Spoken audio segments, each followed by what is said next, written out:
stand with me on a hillside near Zela in the kingdom of Pontus in the early morning hours of 47 BC. Below you, Roman legions are still digging the fortifications of a camp they have not yet finished building. Coming down the slope toward them, faster than anyone expected, is an entire Pontic army led by a king determined to reclaim territory his own father once ruled. By the time the sun is fully up, this war will already be over. Not this campaign. Not this season. This entire war, from first contact to total victory, in less time than it takes to watch a handful of films back to back. What does it actually take to end a war in under 5 hours? And have the man who won it sum up the entire campaign in exactly 3 words? If you want the real verified story behind the shortest war Julius Caesar ever fought, subscribe now. There's more of exactly this waiting for you. To understand why Caesar is standing on a hillside in northern Anatolia at all, rather than anywhere near Rome itself, you have to understand who he is actually fighting, and the specific family history that makes this particular enemy personal in a way most of Caesar's wars were not. Pharnaces II is king of Pontus and the Bosporan kingdom, and he is the son of Mithridates VI, one of Rome's most stubborn and dangerous enemies of the previous generation, a king who had fought Rome across 3 separate wars before finally being cornered. Pharnaces' own path to his father's throne is not a story of quiet succession. In 63 BC, Pharnaces led an actual revolt against his own father, a rebellion that directly drove Mithridates to suicide rather than accept capture. Pompey the Great, cleaning up the aftermath of Rome's long war with Mithridates, allowed Pharnaces to keep a throne despite the manner in which he had claimed it, presumably judging a cooperative king who owed Rome his position preferable to prolonging the conflict further.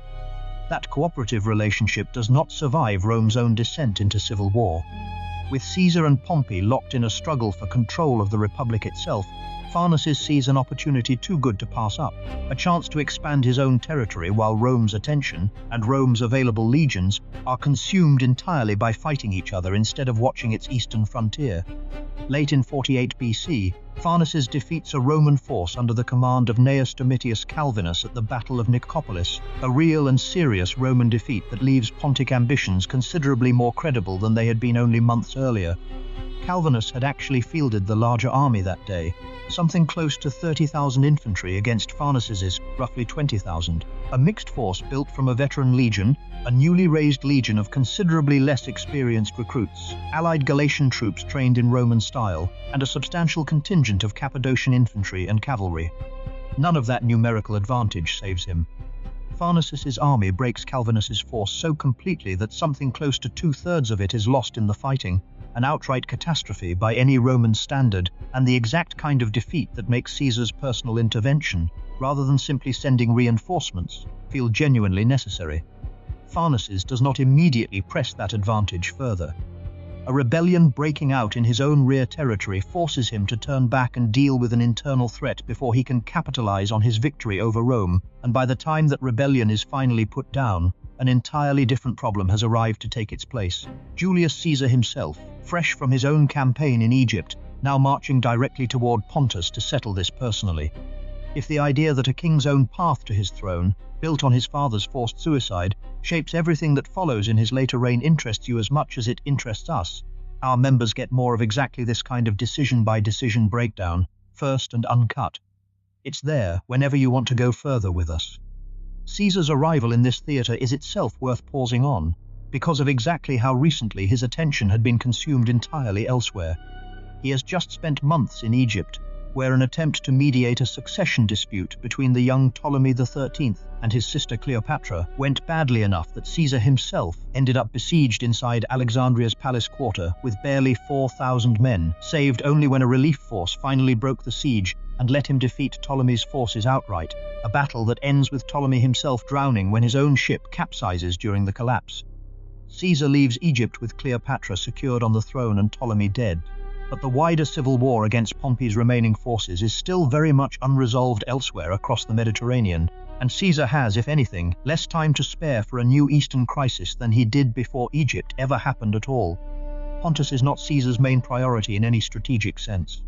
It is a problem that needs closing out quickly, cleanly, and with minimal further distraction from the larger conflict, still consuming most of his actual attention, and that specific need for speed shapes exactly how he chooses to fight this particular campaign once he arrives. Mithridates himself had spent decades proving exactly how dangerous this family could be to Rome, fighting 3 separate wars against a succession of Rome's most capable generals, Sulla, Lucullus, and eventually Pompey himself, over nearly 3 decades of intermittent conflict before his own son's rebellion finally ended his reign. And the 2 armies now converging do so on ground that already carries its own specific pointed history. 20 years earlier, in 67 BC, Mithridates had won one of his own most complete victories on this exact same ground, at Zela, crushing a Roman force under Lucullus's deputy Triarius so badly that 7,000 Roman soldiers died in the fighting, including 150 centurions and 24 military tribunes, a genuinely catastrophic defeat by any Roman standard. Pharnaces is not simply choosing convenient ground to make his stand. He is positioning his army on the exact site of his own father's greatest triumph over Rome.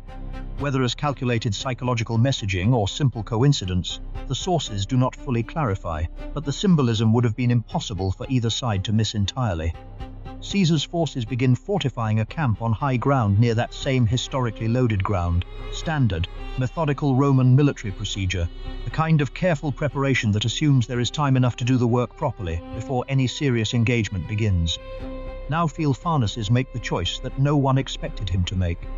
You watch the Pontic army come down the slope towards Caesar's still unfinished camp at dawn, a direct uphill assault against a fortifying enemy position, tactically closer to reckless than clever by any conventional military logic of the era.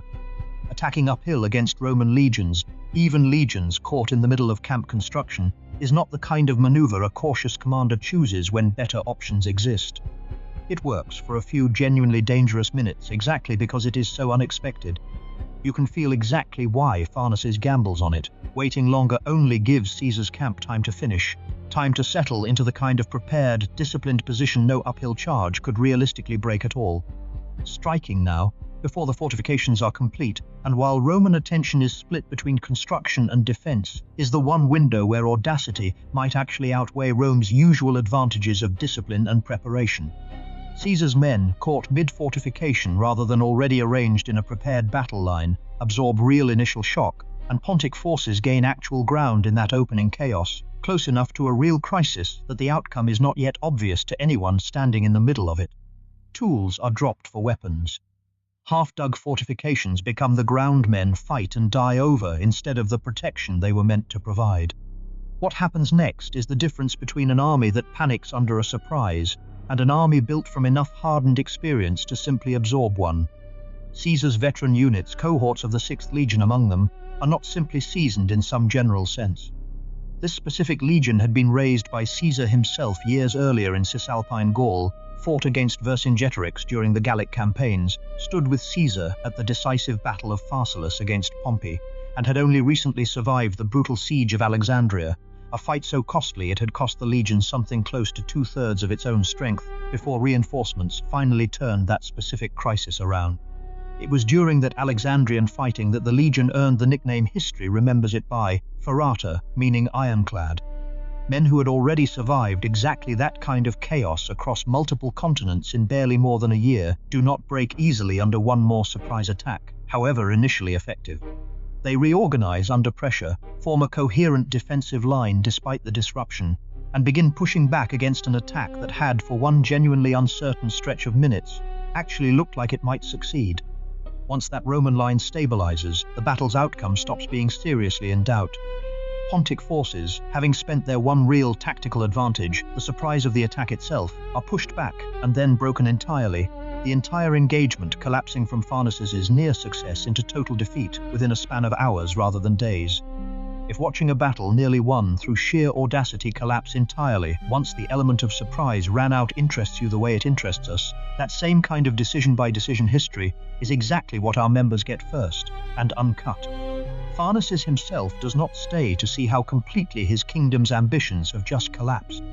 He flees the field towards Sinope with a small remaining retinue, leaving Caesar to hand off the actual mopping-up work to Domitius Calvinus, the same general Pharnaces had defeated at Nicopolis only months earlier, now sent to force Sinope's surrender in Caesar's name.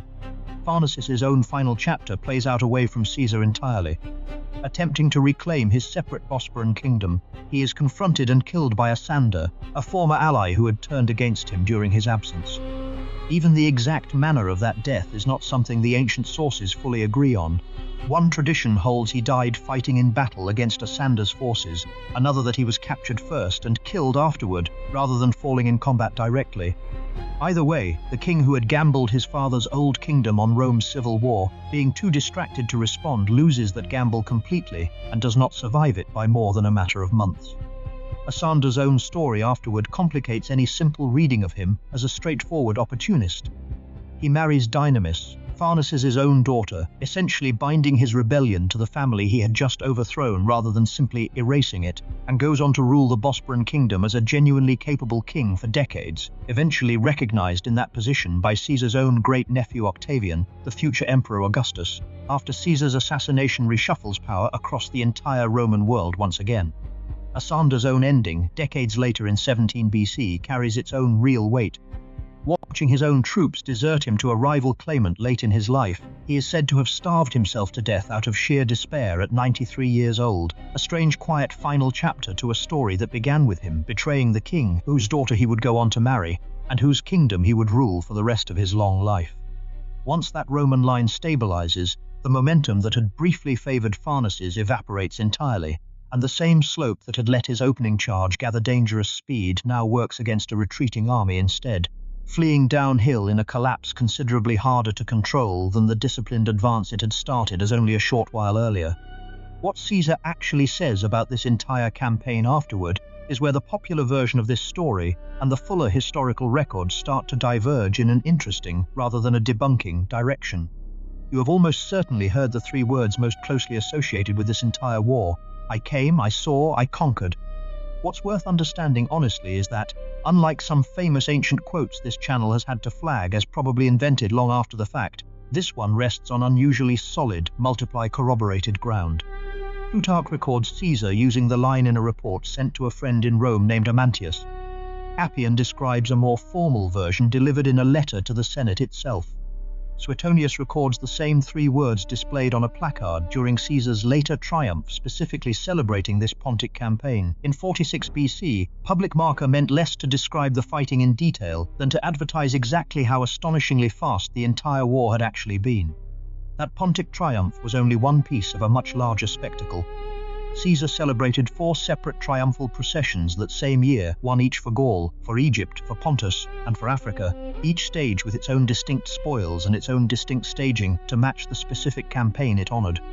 Set beside the Gallic triumph's years of grinding, hard-fought conquest, or the political complexity wrapped up in the Egyptian procession, the Pontic triumph's entire message was its own contrast. 3 words, because 3 words were genuinely all the actual fighting had required. 3 different ancient sources describing the phrase reaching Rome through 3 somewhat different channels, but genuinely agreeing on the substance, rather than contradicting each other on whether Caesar said some version of it at all. This is a case where the famous line holds up rather than falls apart under scrutiny, and it deserves to be treated that way rather than lumped in with quotes this channel has had good reason to doubt elsewhere. None of this happens by accident either. Speed was not simply a happy byproduct of this specific campaign. It was Caesar's known, defining reputation across his entire career, so consistently associated with him personally that Cicero himself, writing about an entirely different general's own swift maneuver, reached for the phrase Caesarian speed as the obvious comparison, treating rapid, decisive action as something Caesar's own name had essentially come to mean.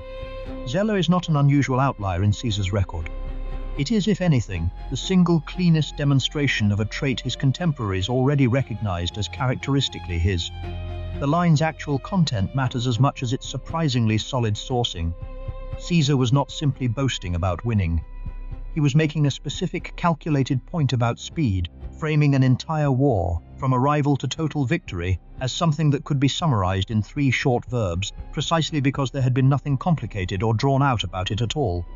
Compare that to the years-long, grinding civil war still consuming most of his actual attention elsewhere, and the contrast becomes the entire point of the boast.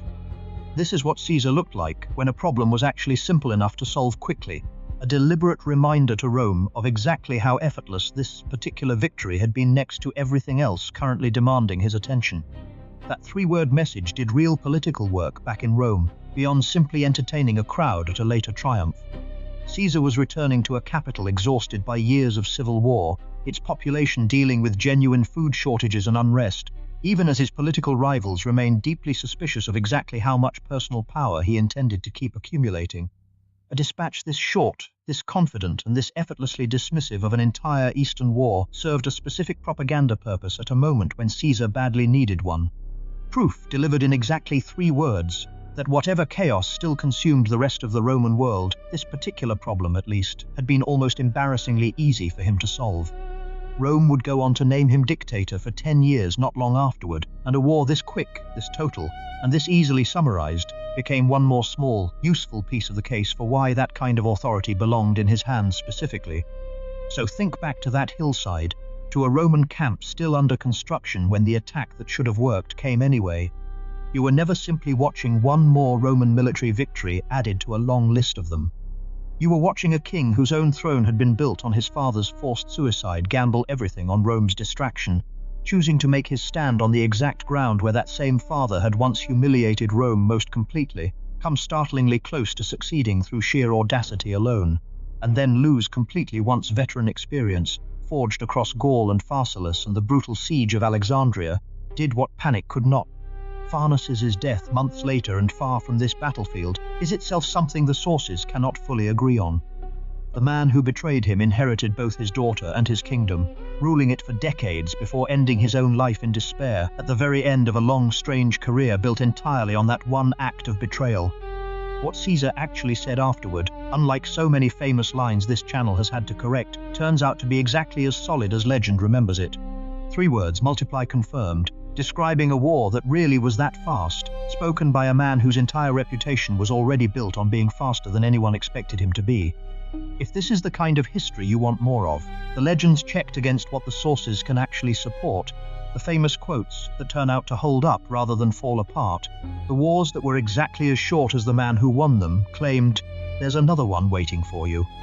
Click it and walk with us further into